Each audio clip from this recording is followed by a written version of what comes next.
Pour la grosseur, il faut à peu près que ce soit comme, j'allais dire, allez, une petite balle de ping-pong ou un cochonnet pour ceux qui jouent aux boules. Et on vient les poser de cette manière. Après, finalement, la taille, ça a peu d'importance. Ils seront plus ou moins gros, en fait, c'est juste ça. Hein. Le tout est qu'ils soient à peu près de la même, comment dire, de la même taille sur votre plaque, de façon à ce que la cuisson soit la même pour tous. Donc, éventuellement, vous pouvez les peser. Je vais en peser un pour vous dire combien ça pèse. Allez, celui-ci fait 25 grammes, donc celui-ci est un petit peu plus petit. Je vais en rajouter, vous voyez, il faisait 20 grammes. Je vais en rajouter un petit peu et de cette manière, je vais les peser finalement, ça prend pas beaucoup plus de temps. Et une fois qu'ils sont pesés, il suffit juste de venir, alors hop, je mets ça.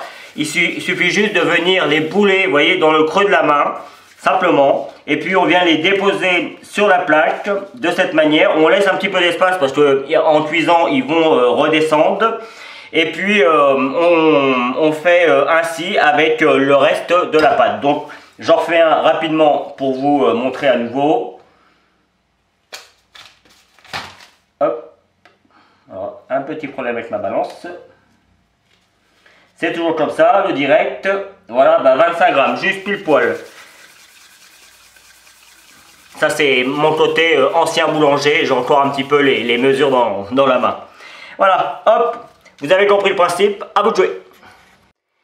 Voilà, alors, comme vous pouvez le voir, j'en ai fait juste 9 avec 25 grammes. Alors les derniers, j'ai rajouté un petit gramme supplémentaire hein, pour pas perdre de pâte. Mais avec 25 grammes, normalement, vous devez en faire 9 avec la recette que je viens de vous donner. Donc si vous en voulez plus, il vous suffit de multiplier par 2, par 3, par 4 les ingrédients et vous en aurez plus. Normalement, si vous êtes pressé, vous devez préchauffer votre four une fois que la pâte est faite, le temps que vous les façonnez, le four chauffe et vous les mettez directement. Moi, j'aime bien être un petit peu patient en ce qui concerne les pâtisseries. J'aime bien qu'ils reposent un petit peu avant de les mettre au four. Donc là, hop, je vais mettre un petit torchon propre dessus et je vais les laisser reposer 20-30 minutes histoire qu'ils se détendent un petit peu avant de les mettre au four. Dans 15-20 minutes je préchaufferai mon four et ce sera parti pour une cuisson d'environ 20 minutes. Mais je vais essayer de faire une petite expérience en les filmant et j'essaierai de l'intégrer à la vidéo pour vous montrer en vitesse accélérée la cuisson en espérant que ce sera cool. C'est un petit truc en plus que j'ai envie de faire depuis un petit moment. Mais bon, ça demande un petit peu de travail, donc je vais voir, je vais essayer, là c'est pas très long, 20 minutes, donc je vais essayer pour voir si ça marche, et puis vous me direz ce que vous en pensez.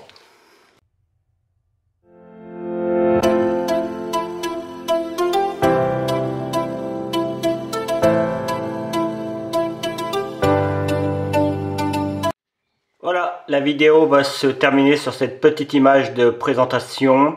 J'espère que vous avez pris du plaisir à regarder cette recette. Moi, j'ai pris comme toujours beaucoup de plaisir à la réaliser pour vous. Vous allez voir apparaître tous les liens. Je ne vous l'explique plus, vous avez l'habitude. Vous allez en avoir également des liens qui vont suivre juste après, notamment celui qui va vous permettre de vous abonner à ma chaîne YouTube. Je vous parle de celui-là parce qu'il est important.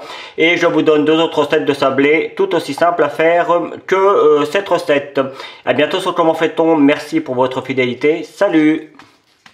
Vous pouvez vous abonner maintenant à ma chaîne YouTube, c'est ici. N'oubliez pas la petite cloche pour les notifications. Vous avez également le lien qui va vous amener sur mon site www.commentfaiton.com où vous retrouverez l'ensemble de mes recettes. Et je vous donne 2 autres recettes ici qui vous seront très utiles. À bientôt sur Comment fait-on.